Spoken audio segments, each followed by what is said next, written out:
my people, my peeps. First off, yeah, move. I got these folks behind me brightening me. This is why I'm here. That is why I'm here. That is why I'm here. I am so sick of this drone following me. Literally every freaking where I go.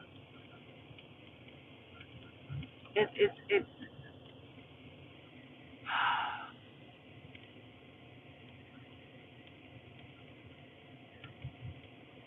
crazy.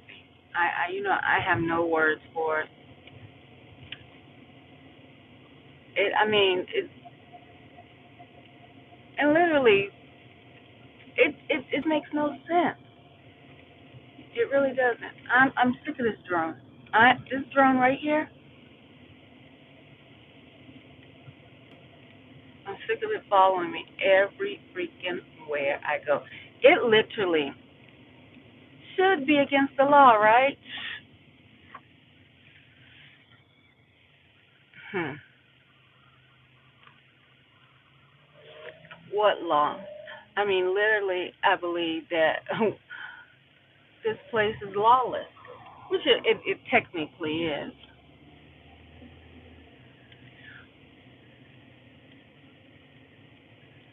But how can that be the only thing that you see in the sky? You know that's not a star. It's too close. And you see this angle that it's in. I'm getting ready to turn. So you see it right there. When I turn, right there, you see it? It will follow. And it will go down the street with,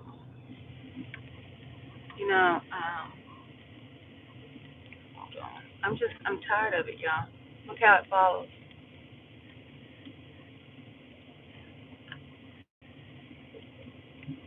CIA, FBI. What's going on? The regular police. I mean, yeah, they're just losing their authority. Well, I think they have lost their so-called authority over governing us. I don't even know what oath they read, to tell you the truth. I don't. And now the plane is out. On top of that, on top of the drone, the plane has come.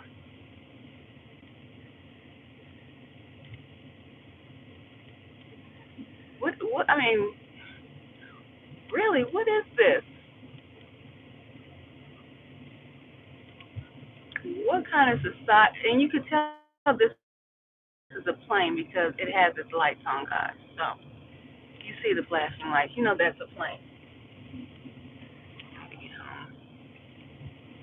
You know that's a plane because you see the lights. But that right there on the side, following me down the street, and I have to hold the camera this way because now they're about to cross each other. Look at this interaction here. I wonder if the plane has somebody operating. Y'all see that crossover like I told you that happened to me that one night?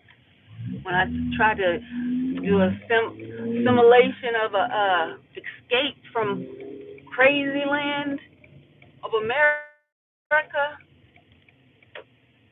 Oh, no, y'all think I'm playing when I tell you I have a plane that's right there, and I have a drone. Oh no, wait a minute. That's the drone that's now in front of me, and the plane is over there. But I get it because I'm driving.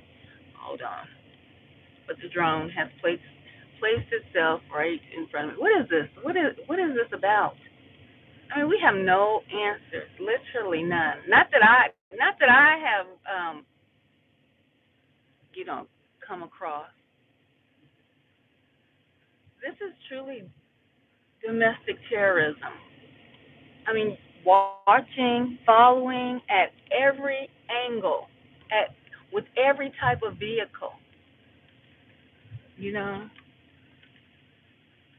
with I'm not gonna go that route. With all the gadgets that have been created, they use them to follow and track us. What kind of sick, twisted mindset is this? I don't get it. You know it's a dang on drone. Ain't nothing else in the sky, guys. Look how it's just sitting there.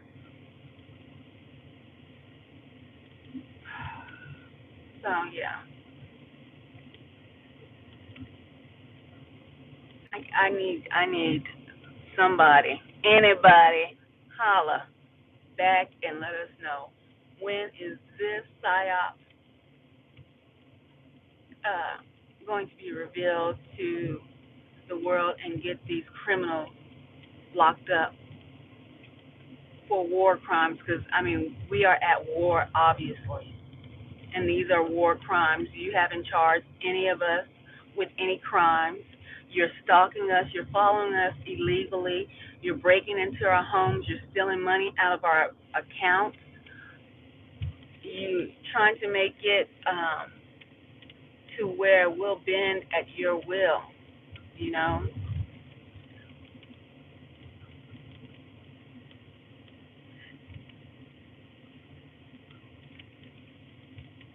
So it's literally a war crime, in my opinion. Now I'm going to turn. You see where this thing is at this light. I'm going to go down this way. And the ghetto soon start to follow.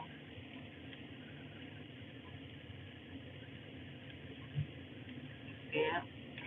This is literally a war crime. I mean, war on the land that you call free, right? Not at all.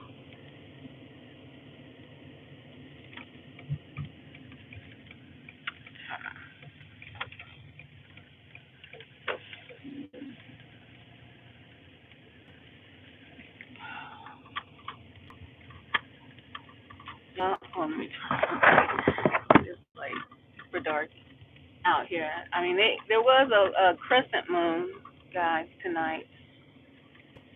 Oh, it's just gonna stay. I have to hold it. There's kind of a crescent moon out here tonight, a little moon. But literally, these are, I mean, war crimes. I don't know what else to call them. You know, domestic terrorism. We know all of that. Gang stalking, covert. But literally, I mean, it makes me want to become a full-fledged, um, what do they call them? Advocate. I mean, because there's no one. I mean, like constantly fighting the fight. You know, we get on here and we show we show our evidence.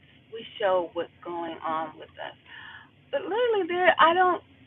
I think I've heard only of one. Me. Only one organization that. Oh, you followed me all the way in, didn't you, big boy? You followed me all the way in, didn't you, Sona? You don't even live here. Look at you. You about to leave the block.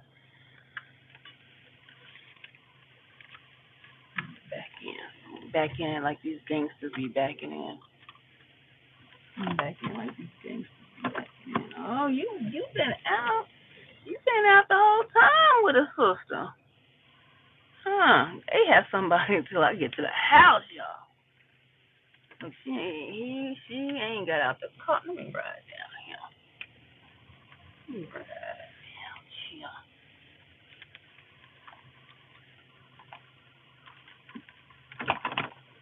Well, now you want to get out the front. Let me turn around. Literally. I have somebody on my tail 24/7. This whole block is just James. Oh, and Mister on the porch. Mister's on the porch. It is 11 o'clock, sir. It is 11 o'clock on a weekday, sir. Get your behind in the house, sir.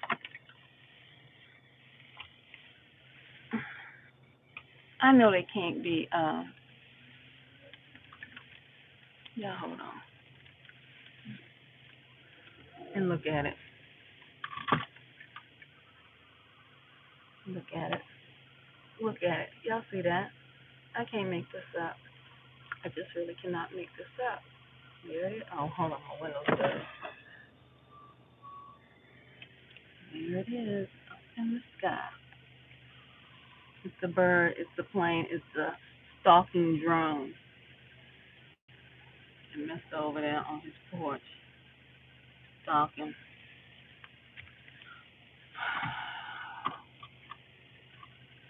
I think we need to stop calling it being stalking and call it for what it is. Terrorism. Call it for what it is.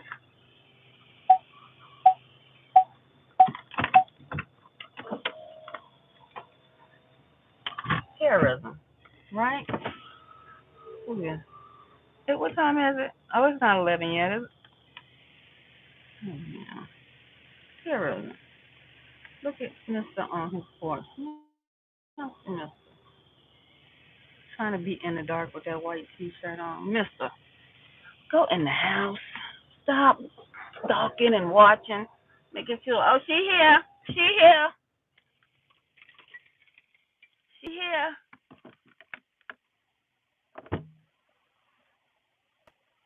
Okay. Oops. Hold on, y'all. Sorry. Let me turn this back around.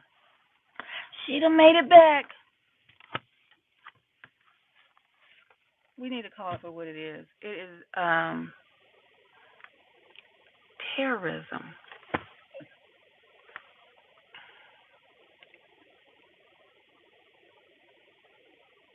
Yes, they are truly sick.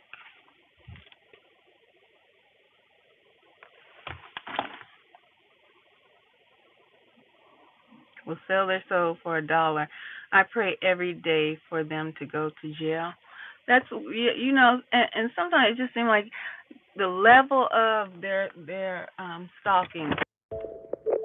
Jail, just to sit in jail is not enough because just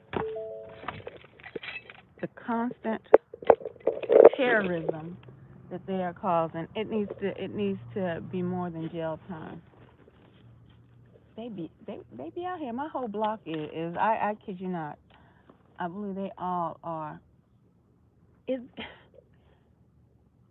it's the Truman Show on steroids, is what it is. It is the Truman Show on doggone steroids, for real. It don't make no sense. Oh, hold on.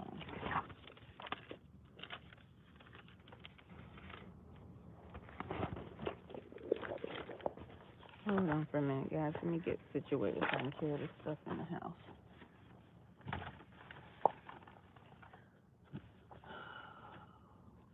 I mean, how do people? I mean, the synchronization is crazy. They come out when you get ready to leave, somebody outside waiting. When you go inside or come home, somebody there. And I bet, and see, that's what makes it so easy for them to get away with this stuff because it's like everyday activities that anybody would do. Ugh.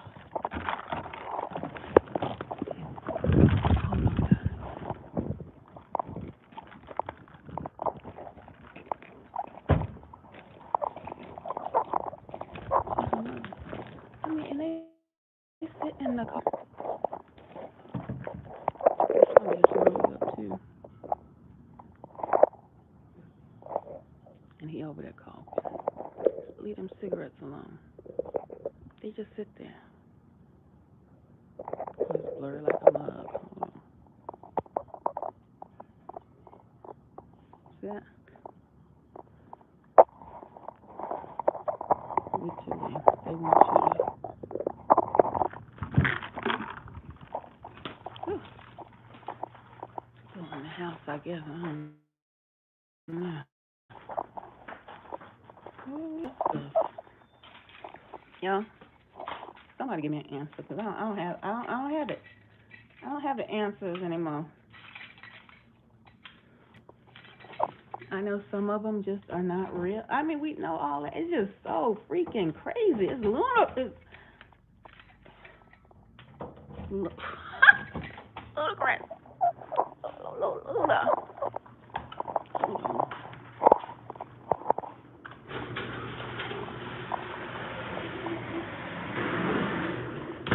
It just doesn't make any sense. I've tried my best to figure it out. You hear me? I've tried my best to.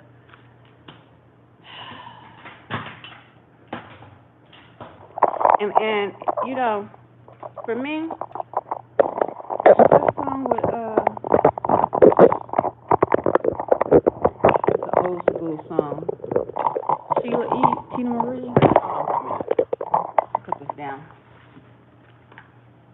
Uh,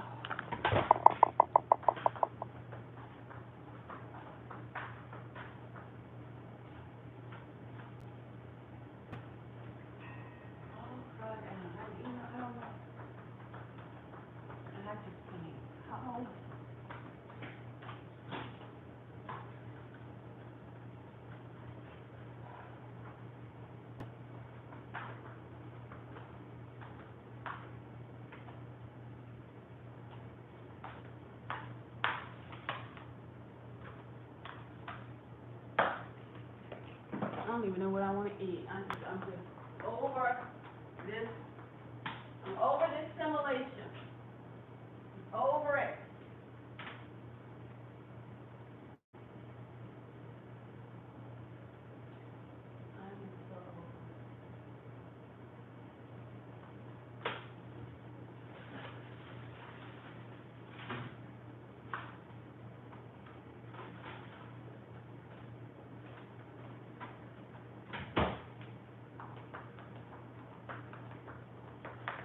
Guys, okay. My my hair is a shrinkage for real. Okay, it don't play no games about the shrinkage for real, for real. It is the number one on the shrinkage team. Okay. That's okay.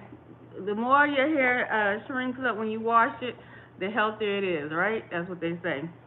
A curls back up, but baby, I guess that's why I won't go there. I will not go there.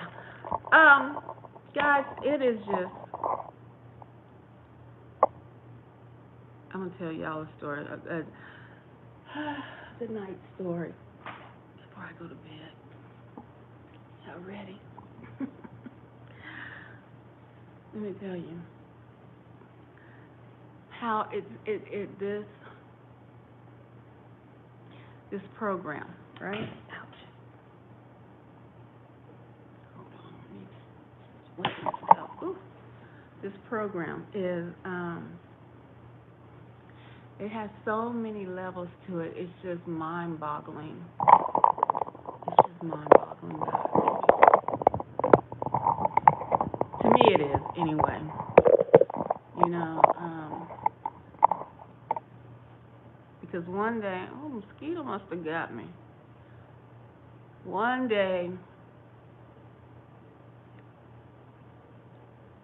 it seems to be somewhat normal, or you meet someone that's somewhat normal, and then the next minute, they're just crazies everywhere.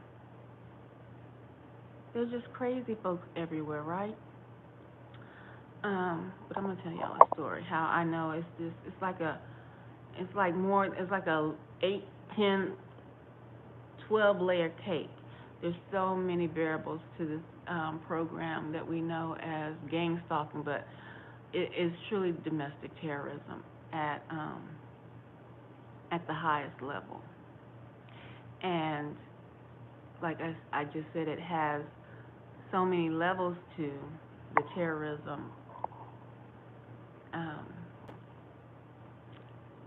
Let me read these comments really quick before.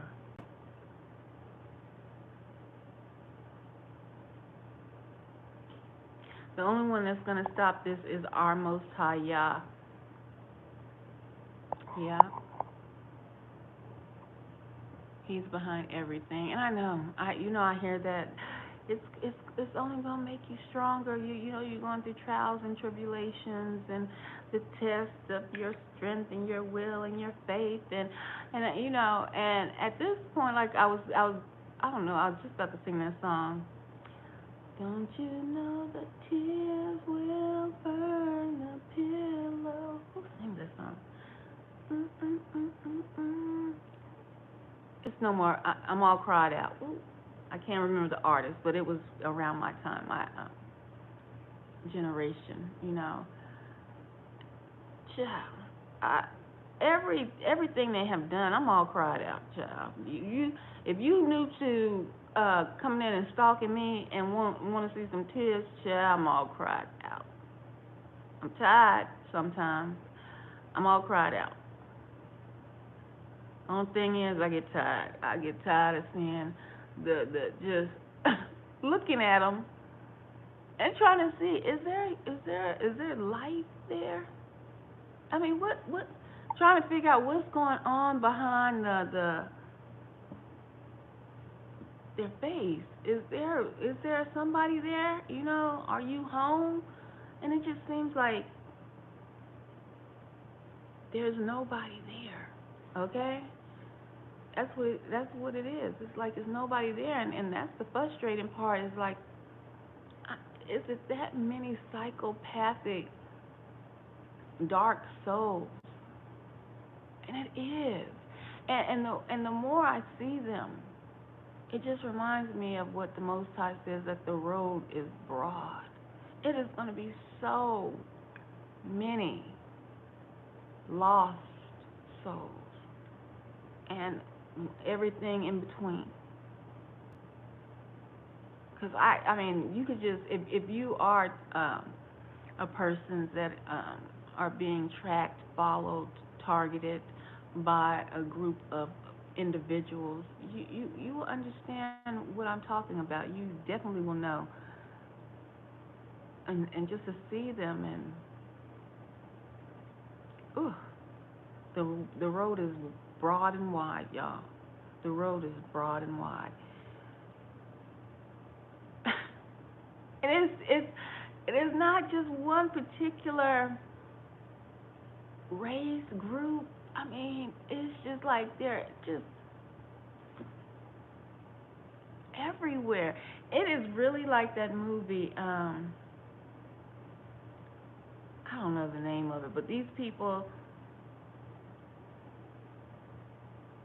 It was like a zombie type movie, and it was like all these zombies they came rushing like a wall, and they looked crazy. It looked kind of scary a little bit, but it was so many of them climbing the wall trying to get to the real people. You know what I'm saying? And that's what it looks like. But they're not like attacking us, but it's like they all of a sudden turned on. You see what I'm saying? It's all of a sudden they turned on, and it's just like you just see them like I can't. Oh my goodness! But I just said I'm gonna tell y'all something, a story, before I go to bed. Um,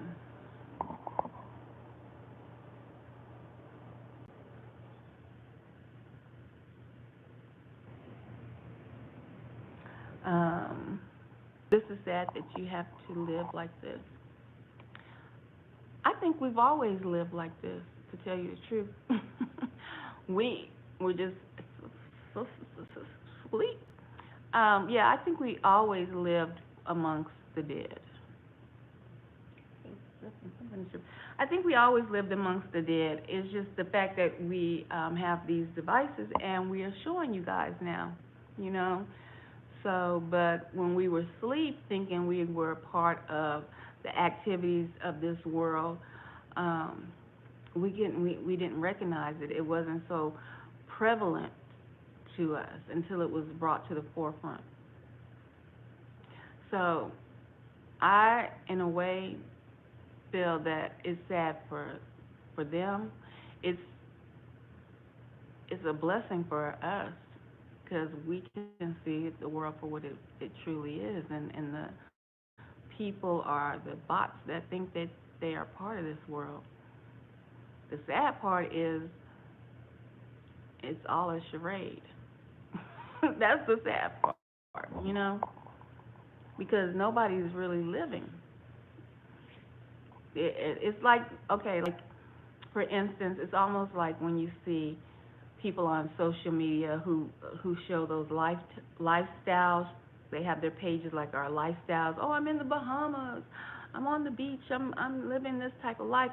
Look at my fiance or my husband or my wife. She's top model, and half the time they're miserable. They're sad. Their lives are a charade, and they're just putting on for the camera. You know, and that's a lot of people in the world, and I feel that's a lot of these zombies that are amongst us, the dead that are amongst us. They're putting on for the world. They're putting on that they are so happy and they're living their best life. When in actuality, um, nobody is truly living unless you are just raw and telling you, like most of us who come on here and tell you this is what's going on. I mean, it might not sound like a party life or whatever, but I'd rather know the truth than live a lie. That's for sure. Uh,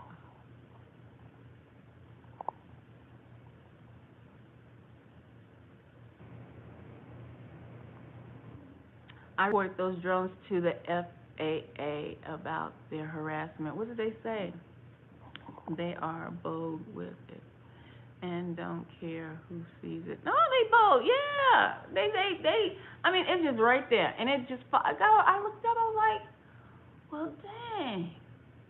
I thought it was just in this little area where I stay. Honey, I was across town when I seen a doggone drone, and because this is the drone that like literally follows. At first, I think it would just would be still, and then it wouldn't show that it. Honey, this literally shows that I'm moving. You moving? I'm moving.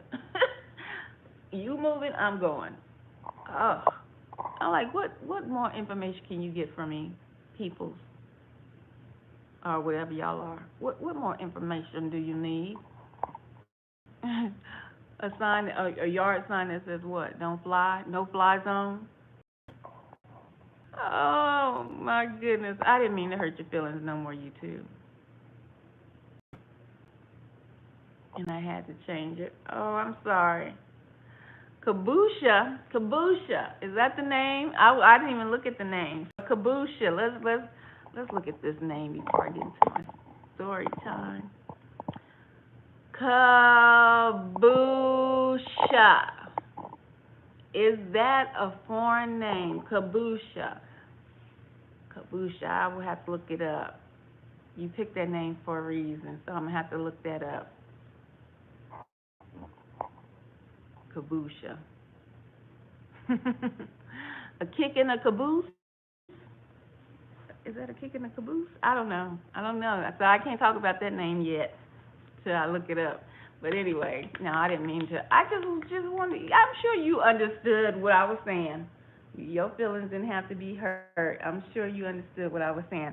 So anyway, with the levels of this demented cake that we know as so many names, so many nicknames, but I think the ultimate name that it should be is domestic terrorism, along with Satan's imps. Uh, those are the top two names that this program should be associated with. But we all know it as a street slang that it was given, gang stalking, right? Um, but within the people that participate, willingly participate,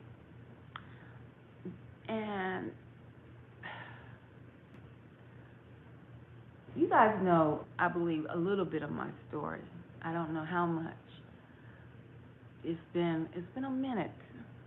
It's been almost 6, 7 years. right? When I first realized I was being gang stalked, but when I woke up to it, um, it was when I worked for a radio station, and I was working.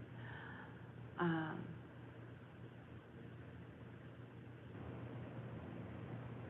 I thought, let me say this, I thought it was a smaller area. It wasn't in a city. So, but it still was a it was affiliated with music, radio, but I never put like anything sinister with taking the position that I took. Uh, in fact, I took it for a job, not for the hype of it all. I never wanted to be on radio, never, none of that. I literally applied for that job for it to be a job, right? Um, that was never a dream, like none of those things. It was never a dream of mine or anything. So anyway, with that being said, I'm just gonna just kind of chop to the chase of it all regarding narcissists. Okay, and while I say that, let me go get something to drink really quick, and we're gonna have this story time before bed. Okay.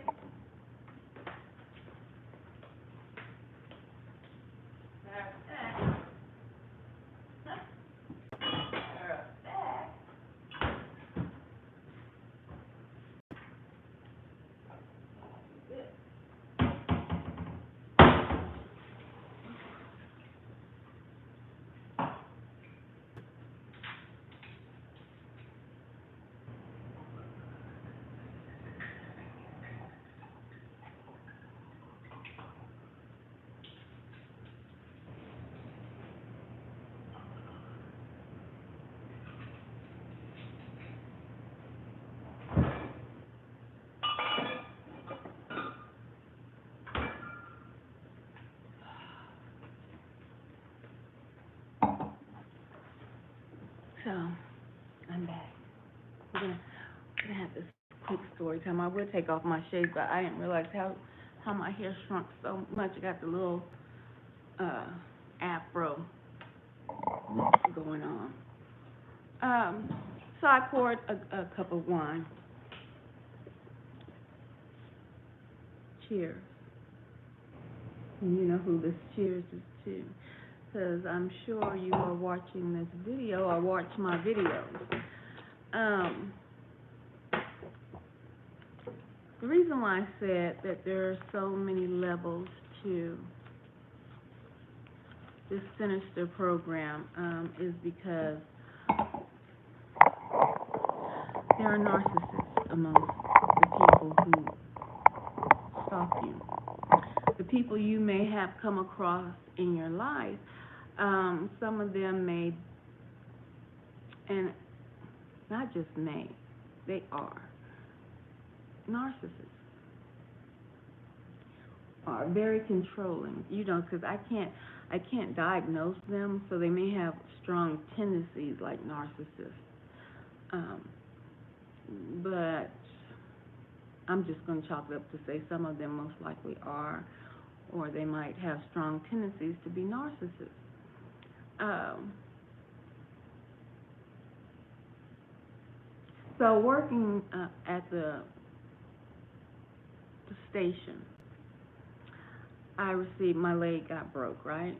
And it was broke by someone I knew, someone who actually helped me get the position at the station.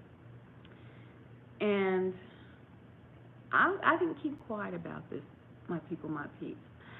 I should have known the corruption and how in depth, how deep the rot was within, you know, the station or the where I worked. Um,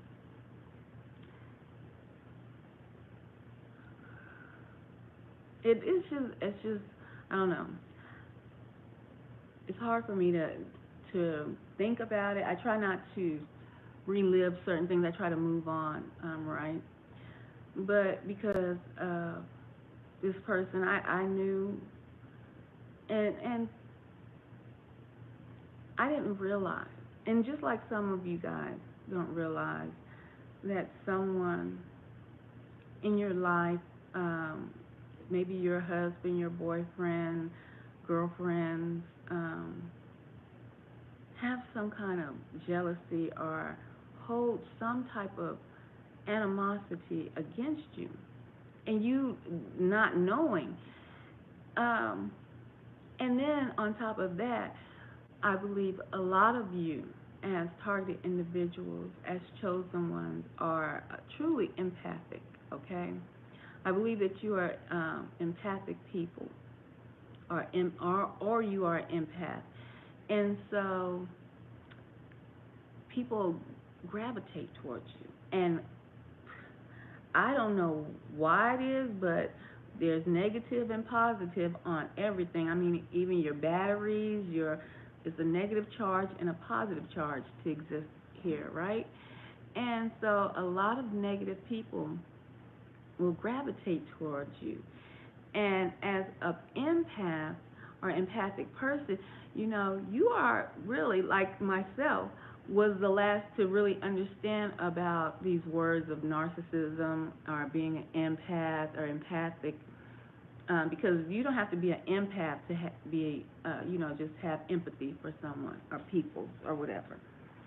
Um, and so a lot of negative energy, negative people will draw towards you, and you'll have the tendency to have that I want to help, I want to fix this person.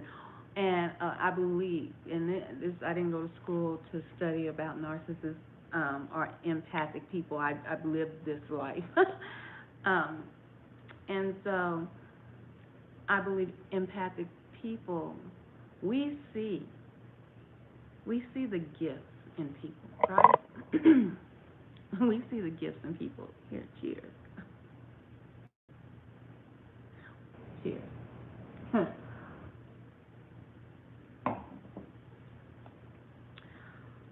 um,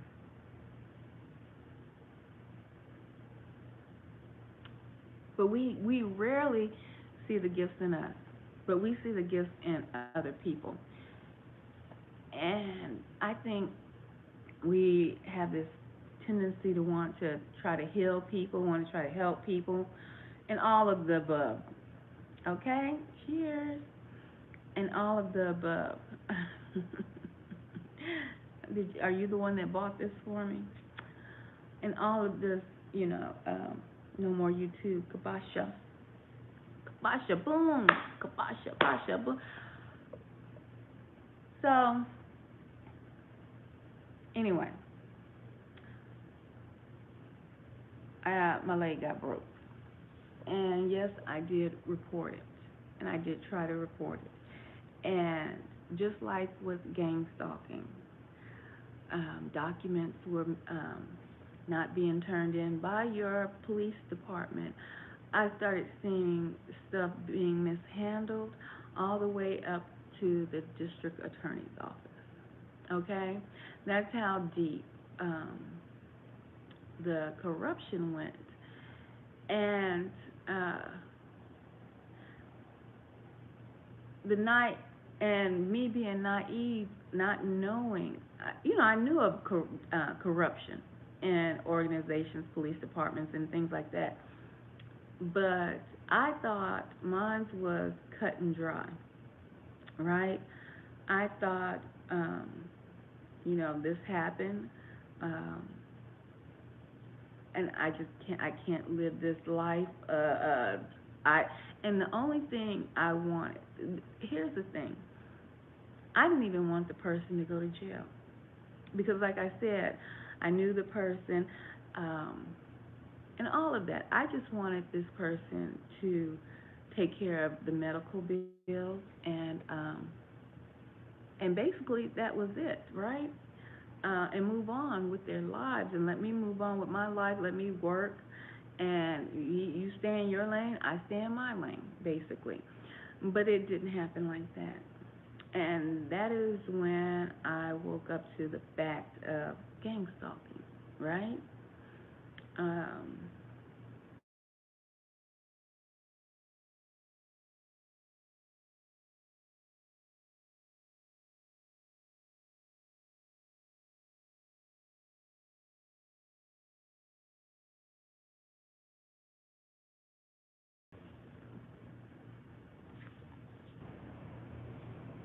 Can you hear me? Can you hear me?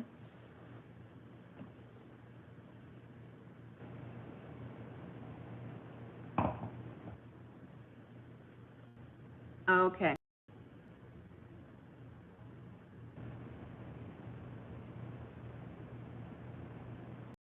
They're messing with the connections, but you can hear me right. Hello. You must be watching my live stream. You must be watching my live stream. But I'll continue. Let me know if you can hear me out, or I'll start over.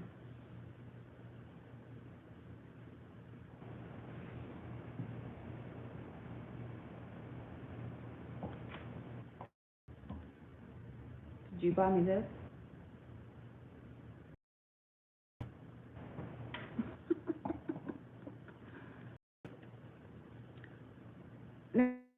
Now you can, because that's somebody different. Oh yeah, that's a thumbs up. You can hear me? Okay, so I don't know who it is that bought me this. I must haven't drank that in a while. I don't think I like the taste of it anymore.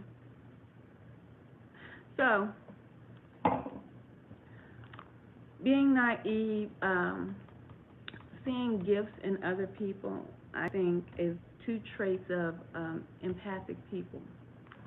Um, if they can understand those traits, it will help them so much in life. But as for me, yeah, wanting to help and seeing everyone's gifts around me. But I think as empathic people, we see everyone's gifts, but we don't see our own. We don't see the gifts that are that we actually have inside of us, and that we you know we can't even take it for granted because we don't even look at ourselves like that in that way. We might know of things we like to do, our hobbies we like or have, or what we can accomplish, but we don't look at ourselves and truly know our gifts. And so, um,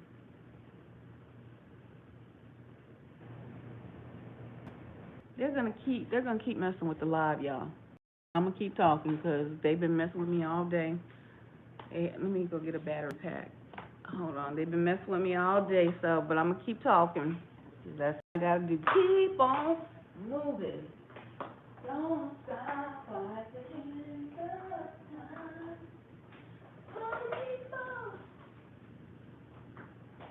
Oh, Lord, I'm sleep good tonight. I just sleep good tonight. I just gotta keep going. But anyway, we don't see our own gifts.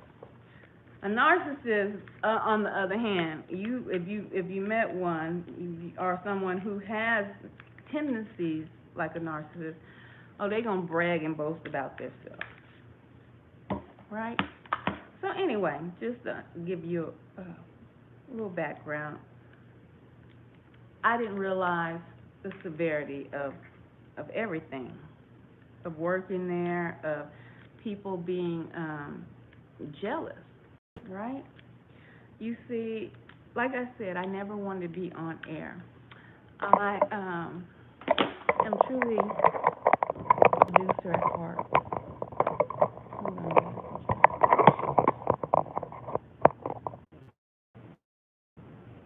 I'm sitting here thinking, why did I even like this brand of wine?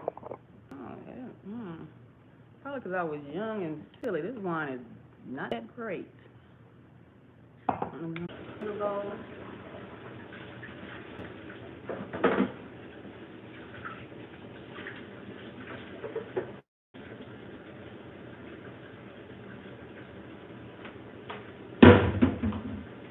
think I shall make some noodles real quick. With empaths, we see your gifts, okay?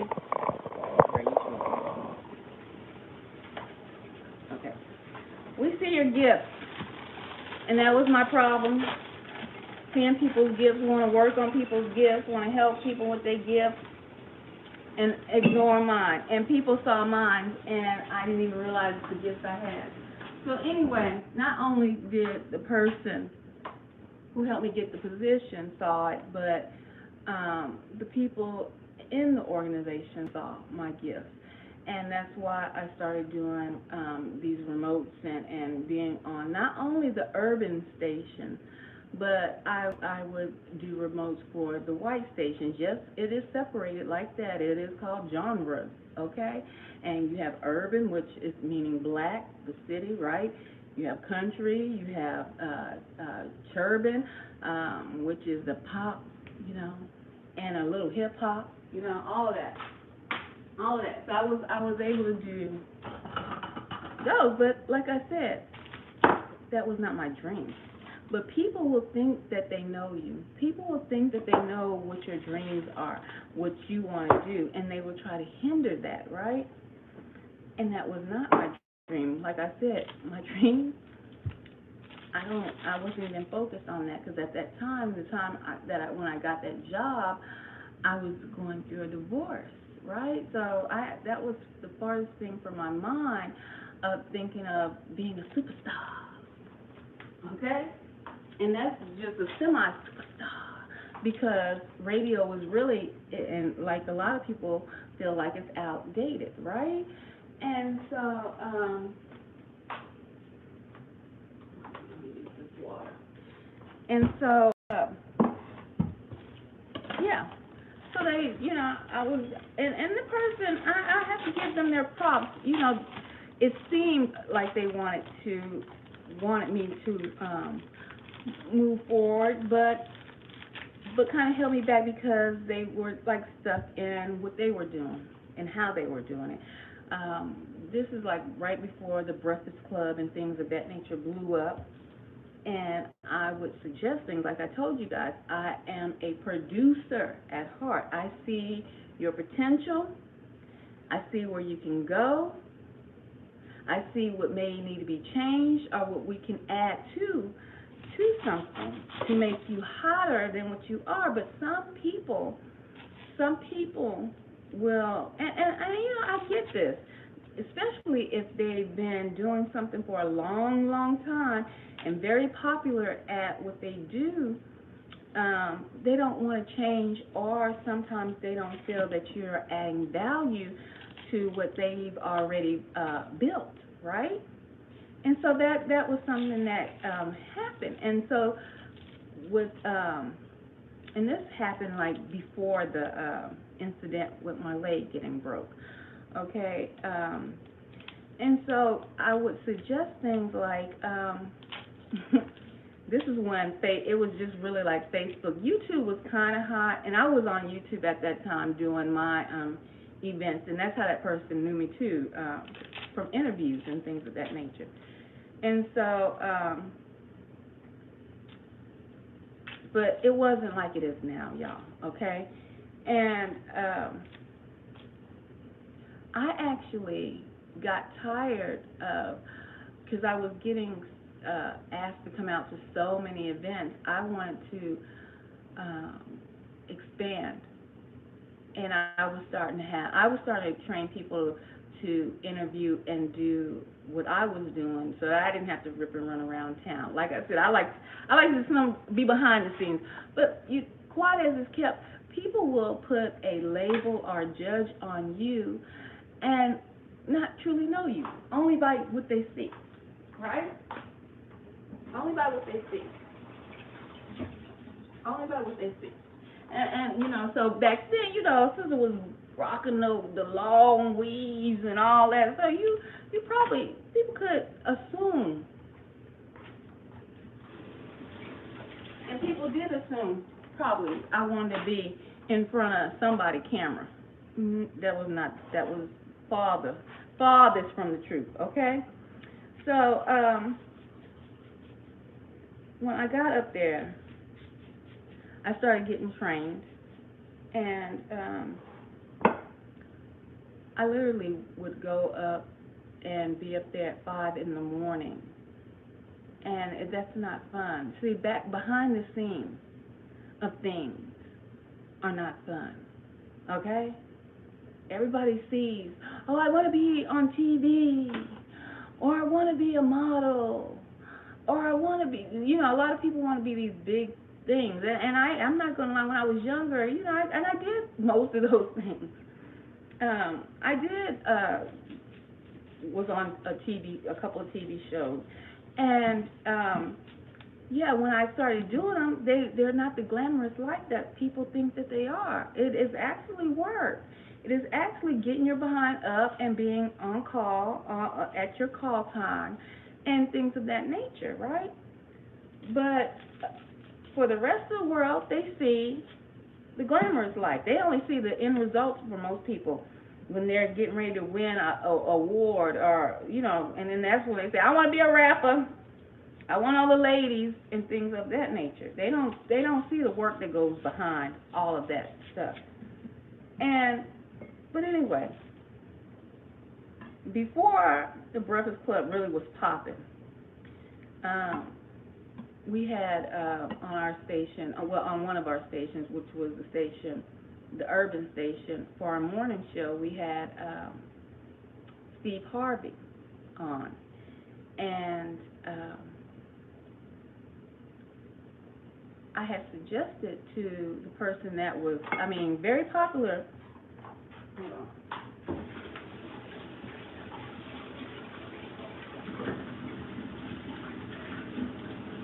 This person was very, very popular, long run on the station, a heritage station. I had suggested bringing cameras into the studio. Now, mind you, this before all what you see now, with everybody got a doggone camera in the studio and all that. So I had suggested bringing cameras in the studio, but the suggestion was after, because I would go up there like at 5 o'clock in the morning. Okay, y'all. When it's hot or when it was cold. It's not fun rolling out your warm bed to do a show, because I was given a little segue between Steve Harvey morning show and then before the midday, the midday person came on. I was like I had a little time. When I say a little time slot, I didn't want that. A little time slot in between Steve Harvey and the midday girl. I'm not paying attention. I was putting salt. I thought I was seasoning. I thought I was seasoning these noodles. I'm salting them. So I would bring my camera sometimes up there and do Facebook Live and sometimes be in the studio. So one day I was in there doing a Facebook Live, and this particular person came in and was livid, to say the least. Was hot, upset that I had a camera doing Facebook Live, and because they couldn't understand, they couldn't merge the idea of technology advancing to these live streams that we do today, right? And it wasn't their world, okay? And at the time when I was getting yelled at, I did not understand it, but now I do, and it was foreign to them because they had done radio the old school way for so long. So trying to implement or suggest something new was foreign to them, and it almost rubbed them the wrong way, because they had established themselves and they were the authority of that station, right? And it didn't dawn on me to ask to bring, my phone in and go live, because at that time, Facebook Lives were new. It was, they were just new, and people were just trying to get used to them. Nowadays, everybody goes live for everything, you know, but it wasn't like that in the beginning. And I just went live because I was used to camera. Because, like I said, I had literally a cameraman. Like you would see the news reporters with those guys with those camera packs, the big cameras.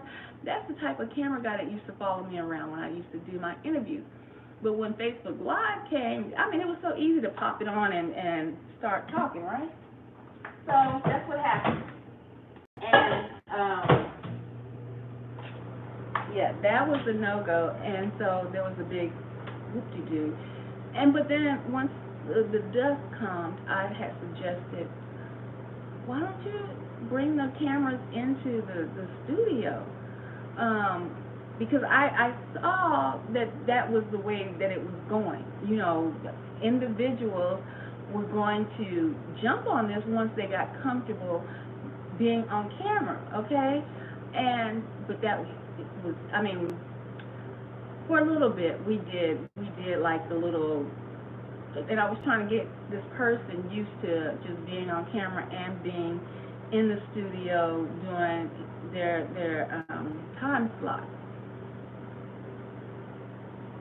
I was naive. I thought it was working. That person obviously was just playing along just to play along. It just wasn't feeling the vibe. And so missed the opportunity because soon after that, the Breakfast Club hit. And when the Breakfast Club hit, they hit hard, okay? I don't know what their numbers are now, but my goodness, they hit so hard. It was like a takeover. You know, it was almost a revamp of radio, okay? Because they implemented not only the radio, which you can hear as you're driving, because everybody wasn't put Sirius in their car. Everybody wasn't putting, like now some cars have iHeartMedia. You can, you know, buy the car with those things, like a, you know, package. That wasn't the lick. So when the Breakfast Club came in, yeah, they came in like heavy hitters because now not only are they're able to reach people who, some people are slowly transitioning and still are radio people all the way, just like you still have some older people that read the newspaper. They got to go to the coffee shop, get their coffee, get their newspaper, because that's they thing, okay? And so this person missed the boat with that one. And I believe that when he was training me, the other people, and we talked about this, within the radio station, saw the potential, actually saw the potential of us being a duo or whatever. But that was not my calling, I guess you could say, or my dream, or nothing I had ever contemplated. But these people, I believe they saw that. And that was the start of the end, the beginning of the end. And not only with that, the person I thought I knew, I actually didn't fully know. Okay, so you can know people for a long, long time, and you just don't really know them. Okay, and so we fell out after the broken leg incident, of course. And that's when I started to understand what these narcissistic traits are and things of that nature. And that's what also awoke me to not only the great corruption within our police departments and our laws and you know, with the district attorneys and things of that nature being so corrupt, and I'm like, I'm a little person. I just want to get just to have the bills paid. I'm not trying to send nobody up the river for life or anything like that, right? Although I'm still walking around with 4 screws and a plate in my leg to this day. And so, but that was never, but the evilness that I started to witness, guys, that began my journey into understanding what gang stalking really is, and someone also wanting to control your life. And so what I've realized is I have not only once but a few times attracted narcissists, and that's what empaths do. That's their tendency. And some and until they are awakened to that, they won't actually know that that's what they're doing, right? Or they won't know that that's part of their attraction, or they are attract these narcissists like moths to a flame, or people with narcissistic tendencies. And so these people, they don't let you go, right? They don't let you go. Even if you think that you've gotten away, they don't let you go. And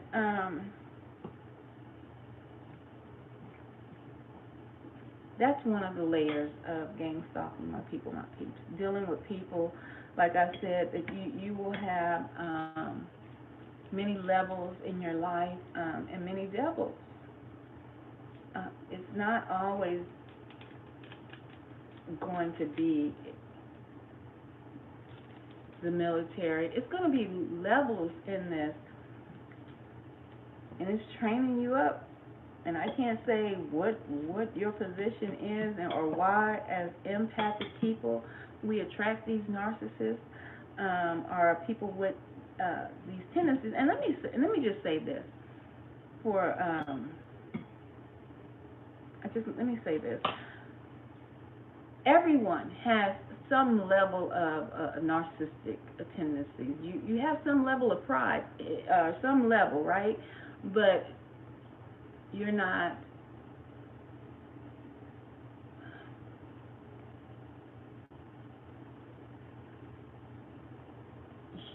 trying to impose yourself or control others with how you present yourself to the world, okay?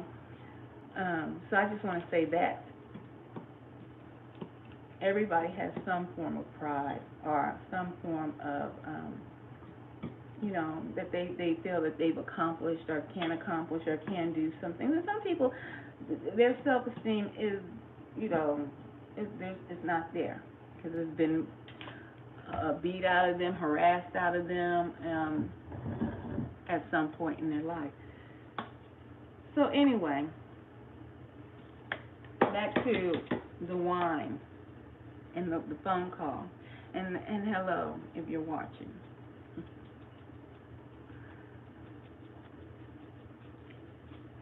I realized, and I had heard this before, that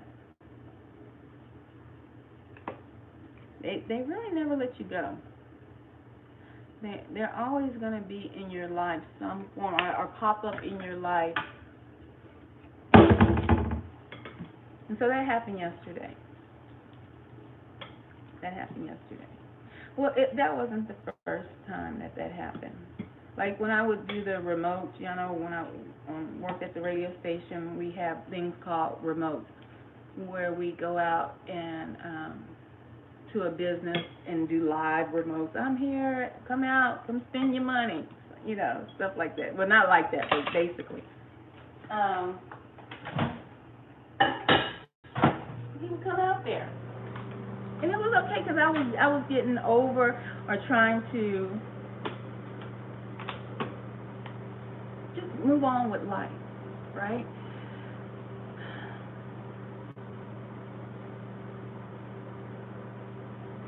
So now I understand what it is. When I started to study narcissist abuse, narcissistic traits, hoovering, and I believe that's what this is. That's what I think. I'm gonna take that over here. Or that's what happened yesterday. I was hoovered, right? And if you don't know what hoovering is,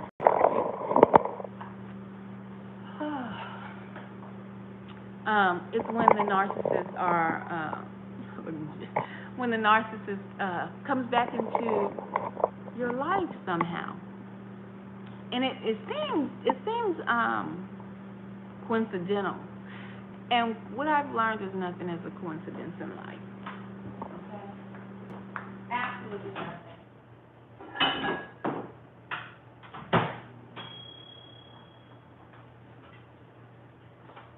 Absolutely nothing.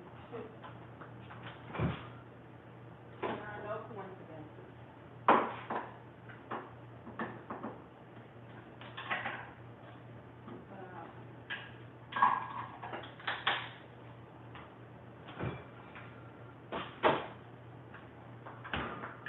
So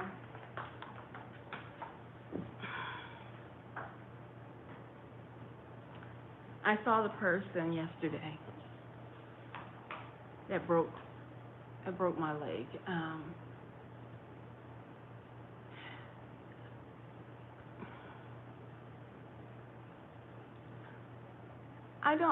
I tell you guys, as a person, I truly, I don't hold grudges. And that instance, I could.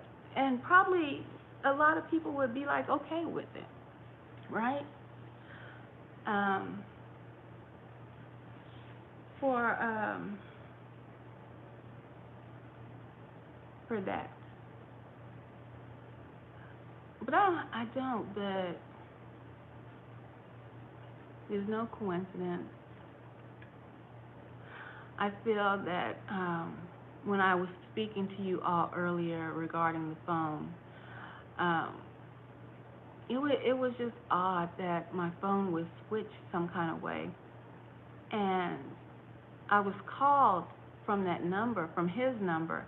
And this morning I had woke up early to get my day started, and I was trying to see that number because I had deleted that number, and I was gonna associate his name with that number. Um, but I couldn't. Every time I would try to hit you know how the information icon, it would call him. And I was like, I'm not calling this number. What is going on? And I would try to hit it again and again, and it would call. I did it like 4 times, y'all, and I did not call. And I was like, okay. I'm like, that is so strange and so odd. And it was so weird yesterday. It was almost like, well, do I pull over because I don't want to cause pain? I don't want to just spark up any hate because I've gone through so much, so much, and so that's why yesterday I said, okay, well, let me just talk and see what's going on. So then that's how I got wine, because he offered, he wanted to buy me wine, probably as just a peace offering, you know. But yet and still, that is where my awakening to targeting began. And I think along my journey, when I look back on from where I am now, I have attracted some narcissists or people with narcissist behavior or traits. And with me being an empath, truly looking at someone and seeing their gifts and only wanting to help build with someone or elevate someone, has truly gone the opposite way. Gone the opposite way. And so I say to you, chosen ones and target individuals, and especially if you're an empath, that sometimes, and at this particular time in your life, you need to focus on what your gifts are, truly, because I think that looking at someone and can see their gifts so plain as day, and they know that they're gifted in that particular way. Trust and believe, they know it. So you don't have to tell them that, but if you see their gifts and then see something that can elevate their gifts, but they think that I'm good right here. I got here. Where were you at the whole time? I've been doing this for 30 plus years. But you, as an empathic person, or like myself, who saw somebody who yes did something for such a long time, but that period of time I could tell was changing. Just like we have changes over the times of our centuries with in revolutionary, the industrial, what is it called? The industrial century. I can't remember what it's called, but this is when there was a lot of work being done. This is when America and everything was really getting built up. So you had the Industrial Revolution, right? So people were going to work. They were moving from the country to the cities, right? To better what their skill sets. They knew they were good at something. They might have been making shoes down in Georgia, and somebody said, well, we have this shoe shop up in New York City, and they want these homemade shoes. And so people started, moving up to the city and going in and making shoes and on the trains and all this. Well, that slowed down for America, and then we went into, another era of we went into all the computers, and so there's been different eras, but sometimes we as empaths and seeing somebody's gift, yes, they can see it, they know it, they've worked in it, they've done it for however long that they've done it, but sometimes we can see that things are getting ready to shift, or we know it from just where we work or our experience. We see, oh, this person has got what it takes to go here or expand, um, and so sometimes we want to help, but our help is not really received, okay? And so that's what happened regarding my incident where I worked at, and me receiving a broken leg, and then um, and don't get me wrong. Yesterday, this person did tell me that he realized that he should have listened to me. Um, when I was telling him to implement the cameras, because I even like let's do the books, the T-shirts, his write his story, his life story, and because that kind of stuff is very interesting to still people, even younger people, wanting to get into that field of work or that line of work, and so uh, I could just see how what he had already built could have just kept elevating and branching off into so many branches that he could have did so much more, and still can if he chooses to. But sometimes that's where you as empathic people will lose your own self, focusing on others and trying to help them along their journey. Or you can get used up, one of the two, you know, one of the two. But then if you truly, I think, rub somebody the wrong way, that has those traits or tendencies and know people. Because see, this person knew people, okay? That is another level to your targeting. although I have said that you may have been targeted from birth, yes, yes, indeed. But every level that you go into this world and interact with people, you have to really take heed of, okay, maybe I should just, maybe I'll tell this person, maybe, you should implement this into your, whatever you're building over here, because I think that would be really great for you, and leave it alone. And leave it alone. Don't say nothing else, and let them run with it. If they choose not to run with it, let them, you know, continue to blaze their own trail. Because sometimes that rubs people the wrong way, and especially if they see what your gifts are. And trust and believe, they see you. They see you. Uh-huh. And by them seeing you, that also can cause them to want to stifle your gifts. Because sometimes people may think that you want to take over what they're doing, or be a part of what they're doing, or that you want that for yourself, And that was, trust me, that was never me. If you've listened to any of my videos, especially when I talk about my childhood, I didn't want to get on a talent stage ever again, or on a stage period in front of people after my first attempt at a talent show.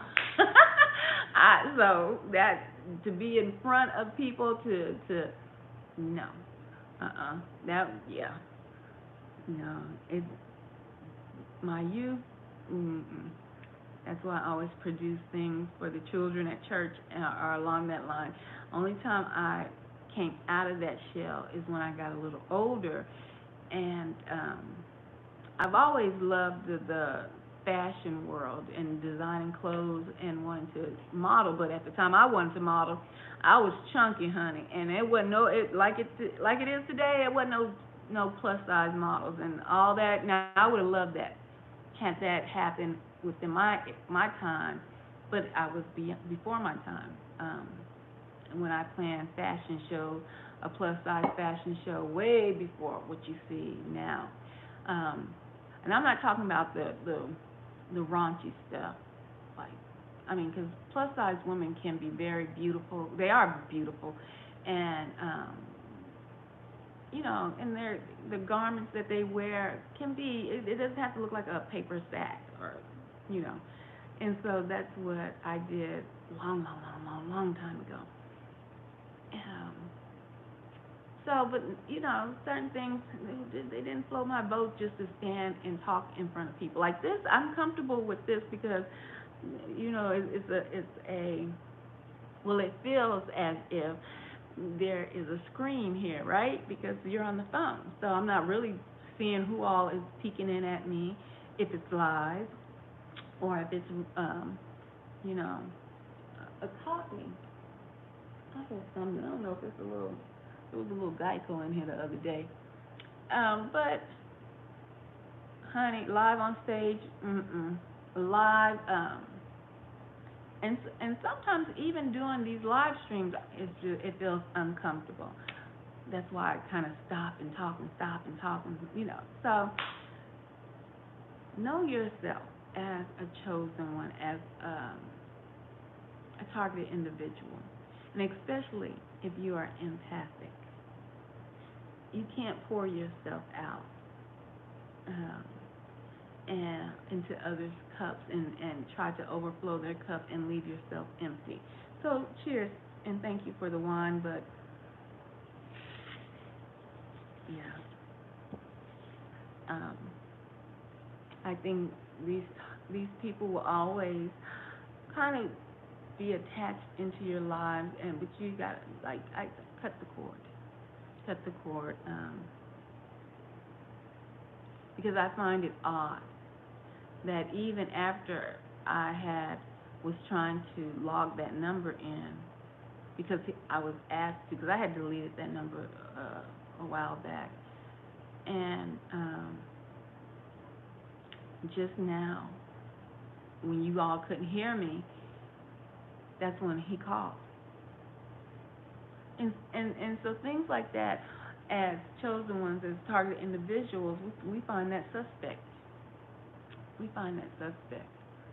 Um, it says, if are you part of this program, or were you just a layer, a tier of a cake that just happened to be put into this terroristic program?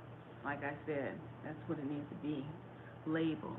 Truly domestic terrorists. They are. So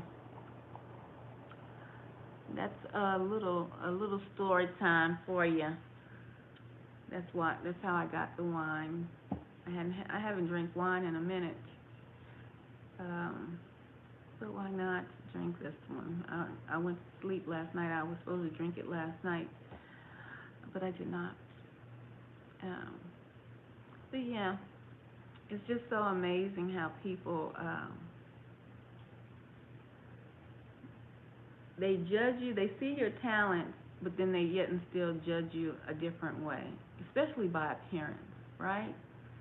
Um, like when I wear my hair natural or just chilling, just sometimes I don't want to do. I don't first and foremost, I don't do all of that makeup because I don't see how they can do it. And I'm a girly girl, a woman, right?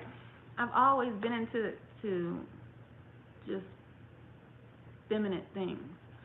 But I don't see how that makeup just seems like, and especially in the Texas sun, it would just melt right off of your face. It would be just, it seems so hot. So I've never been into a lot of makeup, but I'll put some makeup on every now and again, or some eyelashes on every now and again. But when I look just with nothing and with my regular hair, it is so funny how people um, perceive you or judge you, right?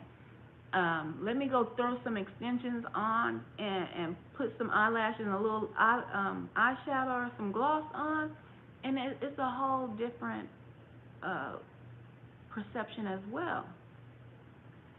And I just find that interesting because that lets me know that people truly don't know who you are. They truly are judging you by your appearance, right? And that is also a real hot topic that's a discussion right now I've seen on TikTok about a young rapper. I believe she's a rapper, Suki. I think her name is Suki with the good stuff down. She talks a lot of vulgar, sexual. Her lyrics are very very explicit, right? And her clothing, I mean, everything is out hanging out, right? But I guess over this last month, she has been on two interviews, and one of them she was sexually harassed or assaulted because a young guy, and I don't know his name because I haven't really kept up with everything, you know, that's in the main media, but I happened to come across that one, and this young guy had came up, and she's on a panel with Duval and some other people, and he comes up and just like forces her to kiss him, right? And which is a form of sexual assault or sexual harassment. And so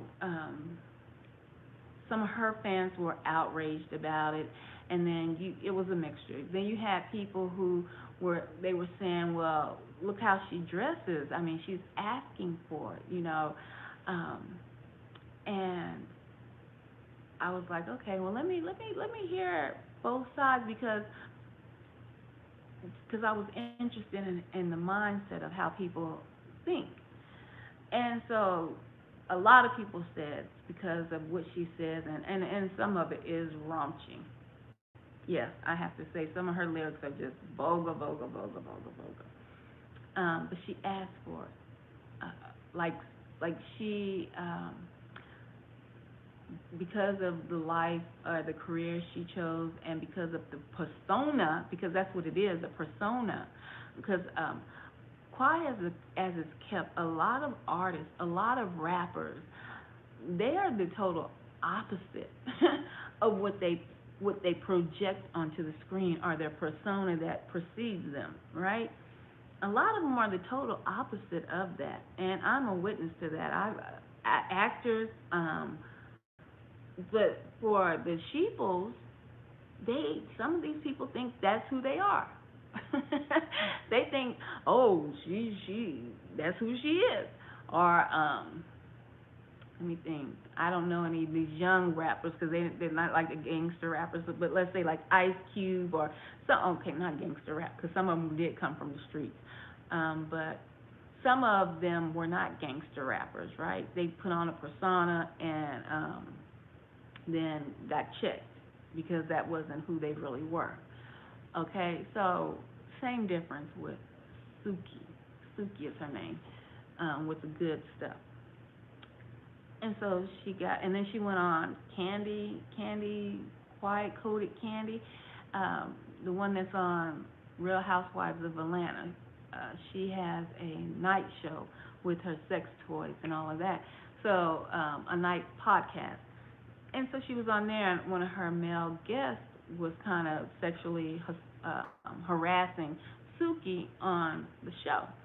So there's this big uproar about as if she has no rights, okay, because she puts herself out like that.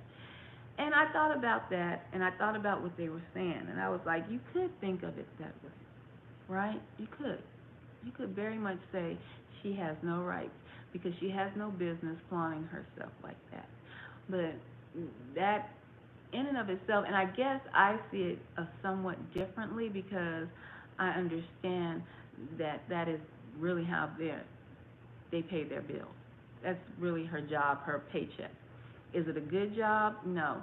But we can say back when Ted Bundy, I believe it was Ted Bundy, was he's a serial killer, and or Gracie or whatever his name was, is one of the two. When there was a lot of murders happening, I want to say they were in San Francisco, wherever he was. I believe he was in San Francisco. There were a lot of murders happening, right, of women, and they weren't being solved. They were basically not being investigated, right? And you know why? Well, I'll tell you if you don't. These women weren't being investigated. These murders weren't really being looked into, and they did not know that it was a lot of women being murdered. And it turned into the term we know now as a serial killer is on the loose. It's because they were prostitutes, right? And so society, just like I'm seeing society now with this judging Suki, with her career choice and her wardrobe selection that she chooses to barely have any on, these women were prostitutes, so they chose the profession that they are in and how they make their money.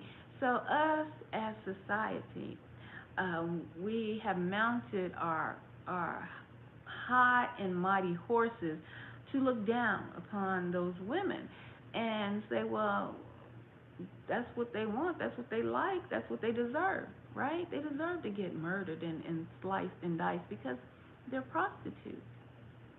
Who cares?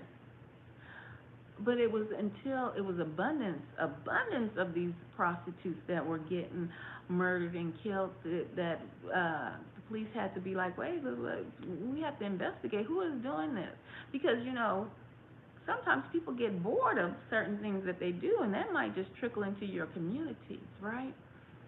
And so I say to you, who chooses to want to sell their bodies just because? Not a lot of people.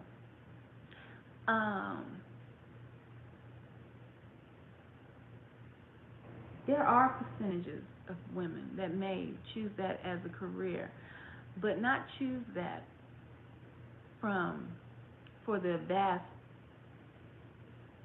amount of women that are out there.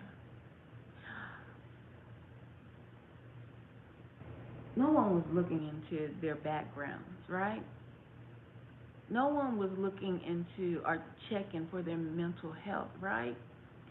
No one wanted to know the history, their story, only of where they were at, where they found themselves at, okay? And when we do that, um, it's harmful because if we look at society now and where America has a band that has gone out to other countries to tell the women of other countries, it's a travel advisory. Do not travel to America. Do not take your children to America because they're sex trafficking women. They're kidnapping women, children, boys, and sex trafficking these people.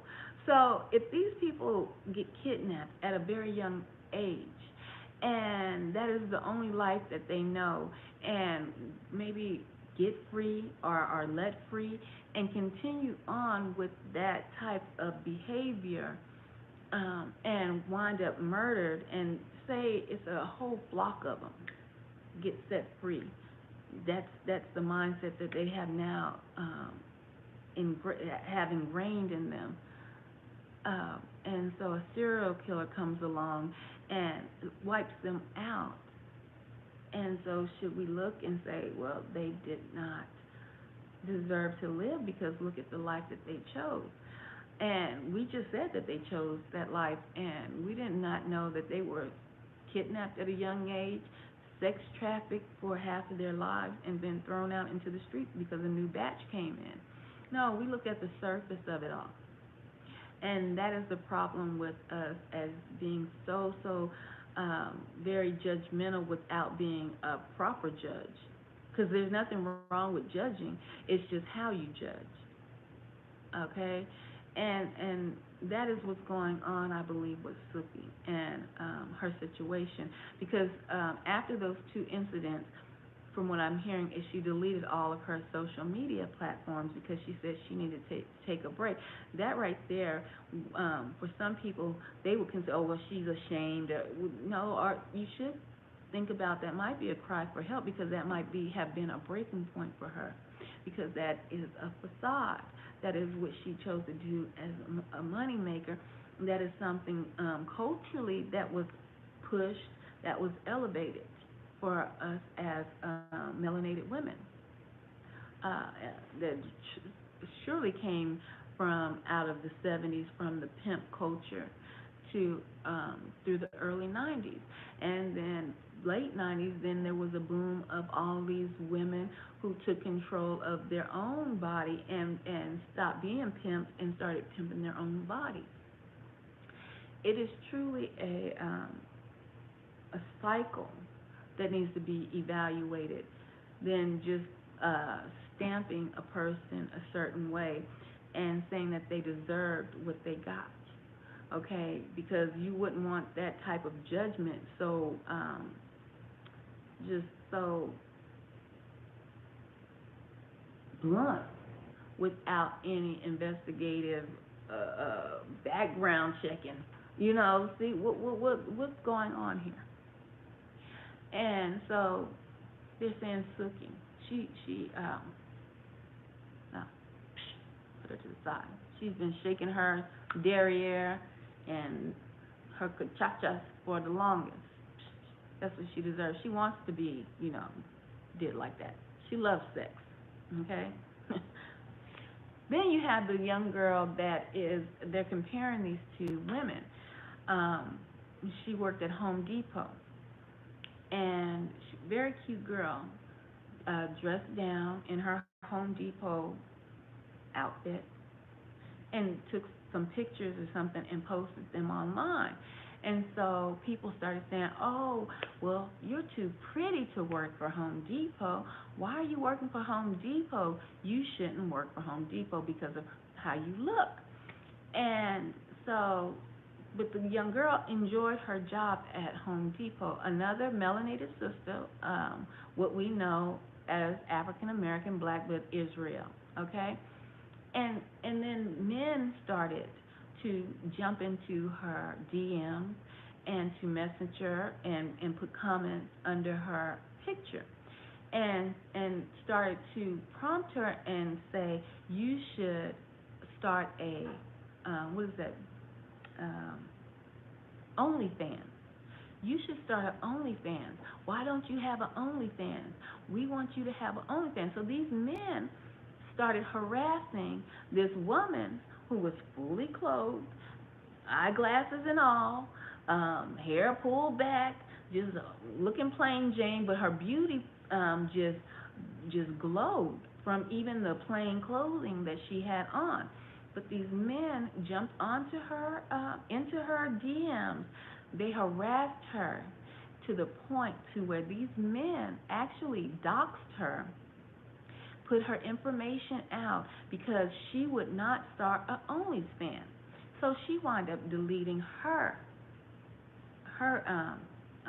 social media account from being doxxed by men who could not contain themselves, even though this woman never came on and showed herself in any explicit sexual manner. She literally looked like she was a Home Depot commercial with the whole gear on, okay? Very plain Jane looking. So it is not always what the woman is doing. We have to look at everything as a whole, and the mindsets of everyone that has this opinion about people, okay, and want to just slap a label on it and call it that and don't worry about this person because of what they've done, what they've gone through. I say uh, we shouldn't live like that. We shouldn't. We shouldn't, because when something happens to you in your life, and or what has happened to you along your journey, you don't want it to be held over you. You want to be able to move on. You want to be able to still live your life, okay? Just like a lot of young men don't want to be labeled as thugs and gangsters, although they may have lived that life at one point in their lives. Do we continue to call them thugs and gangsters, even if they've gone in and spent their time, did their time, and came out, and now they're better in society and being a productive citizen, if you will, if there's such a thing. But we have to look at it as a whole. We have been so mind, I don't even want to say it, but it's just a hot mess. It's a hot mess, and now we have what we know as domestic terrorism.